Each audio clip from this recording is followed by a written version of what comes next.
94.3 my FM पर RJ मोहित को सुन रहे हैं आप। fresh2home.com presents carry on Jaipur में। आज का बजट आपने सुना, लेकिन आज के बजट में सोलर एनर्जी को लेकर क्या अनाउंसमेंट हुआ है और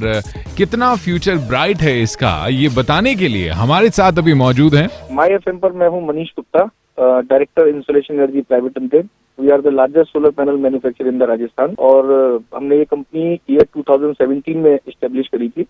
और हमारी जो मैन्युफैक्चरिंग फैसिलिटी है that is at Jaipur Delhi bypass and till then we are manufacturing with the all types of solar panels and supplying to all over India and अबर हमारे जो सोलर पैनल्स है सभी तरह के नेशनल और इंटरनेशनल क्वालिटी स्टैंडर्ड्स के अनुसार हम लोग बनाते हैं और पूरे इंडिया में हम लोग इस सोलर पैनल्स को सप्लाई करते हैं। सर, क्लीन एनर्जी के लिए या फिर आपने कैसे एनालाइज किया है इस बजट को? क्लीन एनर्जी के लिए मैं ये कहना चाहूंगा कि एज ए मैन्युफैक्चरर हमारी सरकार से काफी टाइम से डिमांड थी, खासकर केंद्र सरकार से, कि सोलर पैनल अभी जो पूरे इंडिया में यूज होते हैं वो लगभग जो एनुअल रिक्वायरमेंट है हमारे देश की मोर देन 35 गीगावाट की है। इसमें से अभी हमारे देश के अंदर लगभग 16 गीगावाट की सोलर पैनल मैन्युफैक्चरिंग कैपेसिटी है और लगभग 3 गीगावाट की सोलर सेल मैन्युफैक्चरिंग कैपेसिटी है और अभी लगभग 80% सोलर पैनल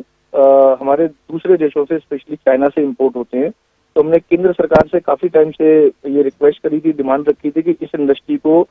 ग्रो करने के लिए, नरिशिंग करने के लिए किसी भी तरह की ड्यूटी का अभी प्रावधान नहीं था, जो कि आज जो बजट अनाउंस हुआ है उसमें सरकार ने 40% ड्यूटी सोलर पैनल्स पे और 25% ड्यूटी सोलर सेल्स पे अप्लाई करी है, जो कि 1 अप्रैल 2022 से एप्लीकेबल होगी।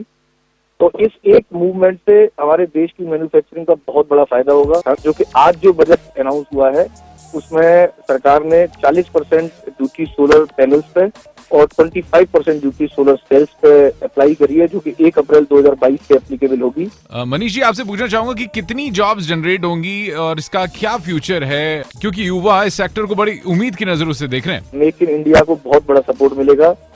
हजारों करोड़ के सोलर पैनल और सोलर सेल जो हम सालाना दूसरे देशों से आयात करते थे जी, उस पर रोक लगेगी, उस पर कमी आएगी और हमारे देश के अंदर मैन्युफैक्चरिंग बहुत बड़े पैमाने पर बढ़ेगी, ऐसी मेरी आशा है। अभी इस क्षेत्र में लगभग 2 लाख डायरेक्ट और लगभग 10 लाख इनडायरेक्ट रोजगार लोगों का जुड़ा हुआ है, जो कि आगामी 2 वर्षों में जी जो हमारा एक अनुमान है लगभग 10 लाख लोगों को सीधे रोजगार मिलेगा मैन्युफैक्चरिंग से और लगभग 25 लाख लोगों को इनडायरेक्ट रोजगार मिलेगा सोलर मैन्युफैक्चरिंग से। मैं खुद इंडिया की 2 एसोसिएशंस को हेड करता हूं। North India module manufacturer association का मैं फाउंडर डायरेक्टर हूं और all India solar industry association का मैं सेक्रेटरी ट्रेजरर हूं। तो इन एसोसिएशंस के तहत हमने राज्य सरकार और केंद्र सरकार से जो अनुरोध किए थे, इस बजट में केंद्र सरकार हमारे उस अनुरोध को माना है और इससे हमारे देश में मैन्युफैक्चरिंग को बहुत बढ़ावा मिलेगा और हम एक आत्मनिर्भर भारत की तरफ ये एक बहुत बड़ा मील का पत्थर साबित होगा।